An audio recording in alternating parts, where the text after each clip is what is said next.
എല്ലാവർക്കും നമസ്കാരം. എൻ്റെ പേര് ഇഷാനി സജീവ്. ഞാൻ 6ാം ക്ലാസ്സിൽ പഠിക്കുന്നു.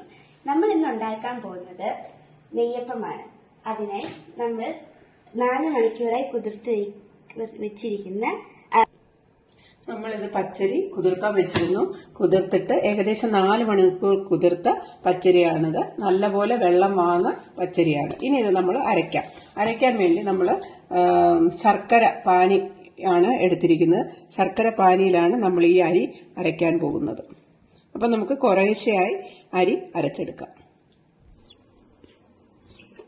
ഇത് അരച്ച പച്ചരിയാണ്, ശർക്കര ചേർത്താണ് അരച്ചിരിക്കുന്നത്. ഇതിൽ അല്പം തരിയുണ്ട്. ഇനി ബാക്കിയും കൂടെ നമുക്ക് ബാക്കിയുള്ള പച്ചരിയും കൂടെ അരച്ചെടുക്കാം.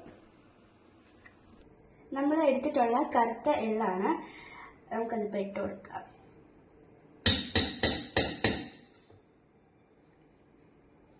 ഇത് നമുക്ക് ഇളക്കാം.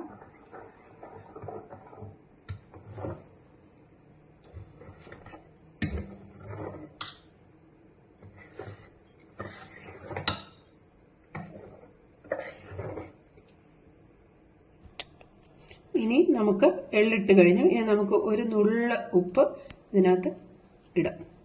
ഇട്ടതിന് ശേഷം നമുക്ക് നല്ലപോലെ ഒന്ന് ഇളക്കി ഇത് പുളിക്കാൻ വെക്കണം. ഏകദേശം 12 മുതൽ 13 അല്ലെങ്കിൽ 14 മണിക്കൂർ വരെ നമുക്കത് ഫെർമെന്റ് ചെയ്യാൻ വെക്കേണ്ടതുണ്ട്. ഫെർമെന്റ് ചെയ്താൽ മാത്രമേ നെയ്യപ്പം നല്ലപോലെ പൊങ്ങി വരികയുള്ളൂ. അപ്പോൾ ഇത് നമുക്ക് 14 മണിക്കൂറിന് ശേഷം ചുട്ടെടുക്കാം.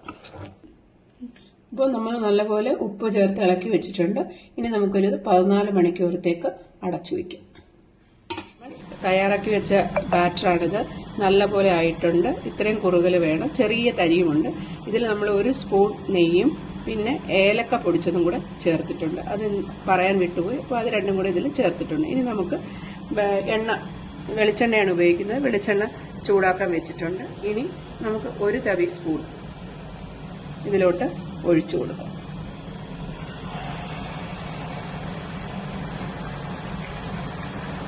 ഇനി ഇത് പതുക്കെ ഈ നെയ്യപ്പം പതുക്കെ പൊങ്ങി വരുന്നത് നമുക്ക് കാണാം.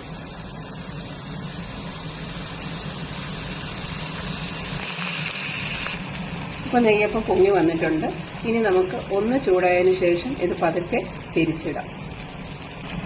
നെയ്യപ്പം നല്ലതുപോലെ പൊങ്ങി വന്നിട്ടുണ്ട്. ഒരു സൈഡ് മൂത്തിട്ടുണ്ട്. ഇനി നമുക്ക് പതുക്കെ നെയ്യപ്പം തിരിച്ചിടാം. കുറച്ച് വലിയ നെയ്യപ്പമാണ്. നമ്മുടെ നെയ്യപ്പം ഇവിടെ റെഡി ആയിട്ടുണ്ട്.